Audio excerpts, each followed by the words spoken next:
So what did you miss at Jubilee today? Well, you missed me wishing you a Happy New Year, except now you haven't. Happy New Year. We had expected, well, as often happens sort of between Christmas and when routine starts again, we had expected a quiet, small service, but in fact, we had a generous congregation. We had a lot of people at church today. And many of our regulars weren't around. Janine was here with the youth and the children, and I was here, but Anne was away, and our music director, Daniel Rubinoff, was away. So instead, today we had Benjamin Gabay playing the piano, and what a remarkable gift. So you missed that today. You missed a beautiful touch on the piano, a wonderful sharing of gifts as Benjamin led today. You missed a chance to gather around the table and begin the new year with communion. Communion that reminds us what it is that we cherish as Christians. We cherish the table, the idea of hospitality, the idea that there is a table large enough for all of us, all of creation, to come together, where we can be with each other and be with God, recognizing the love that is revealed in brokenness and vulnerability, the value of life when it's poured out for another. You missed that celebration with us today. But you were with us in our hearts, in our minds, and at God's table, because the table really is big enough for everybody who is, who was, and who will be. I think they call that the communion of saints. So you missed that today. And because it was the new year, we also decided that we would, well, begin with the beginning. And so we started with John's Gospel. In the beginning was the Word. And we also began with Genesis, the Hebrew Scriptures. In the beginning, God created the world. And with all that beginning stuff, we recognized what John was trying to tell us, and perhaps what the author of Genesis was trying to tell us, that all of creation comes from God. Therefore, all of creation is part of God. There is nothing older than God, bigger than God. There is nothing that is not somehow connected to God. So all of us in our connection to God are connected to each other.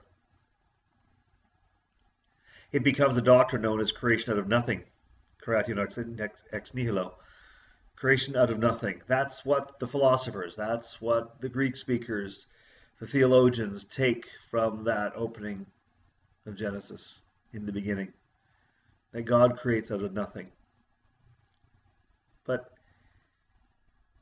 But I don't know what nothing is. There's always been something for me. And I think that's true for most people. And in fact, I think it was true for the author of Genesis.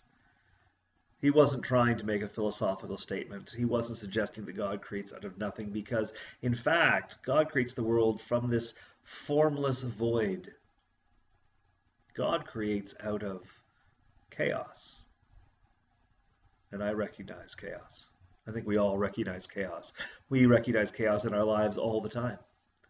If we read the paper, if we pay attention to our families, if we just live a day with our eyes, ears, and hearts open, we recognize chaos all around us. And so the promise from Genesis that God creates out of chaos is an ongoing promise. It's not something that God did long ago and has stopped doing because now there's something, and God creates out of nothing. It's something that God continues to do, that is to create out of chaos. And the chaos persists, so does creation.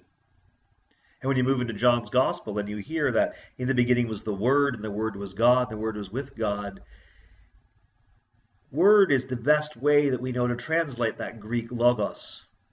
But logos also means order.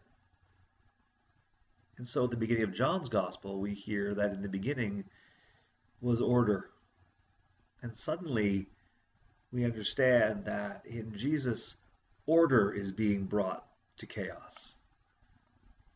And perhaps that makes sense to you in 2016. I know that it does to me.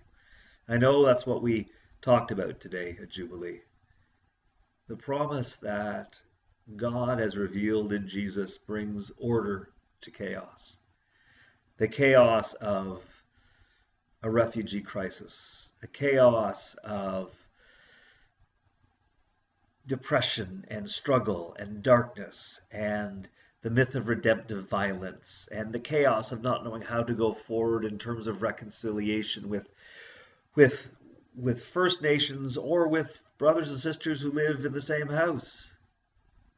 All of us are looking for a little sense of order, and John's gospel tells us that Jesus brings us order. And perhaps we discover order when we begin to love God, love our neighbors as we love ourselves. When we are perplexed and feeling a sea in chaos, as we begin to love God and love our neighbors as we love ourselves, as we follow the ministry of Jesus, as we dare to be vulnerable as Jesus teaches us, and broken, and pour our lives out for others, we discover order in the chaos, peace in the midst of confusion. That's how we started 2016, recognizing that in the beginning, from the very beginning, there was order.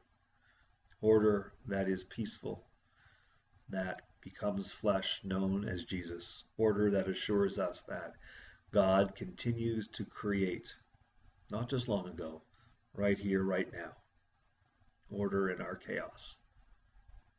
That's what we shared today at Jubilee, and I'm sorry you missed it, but hopefully we'll get to see you soon.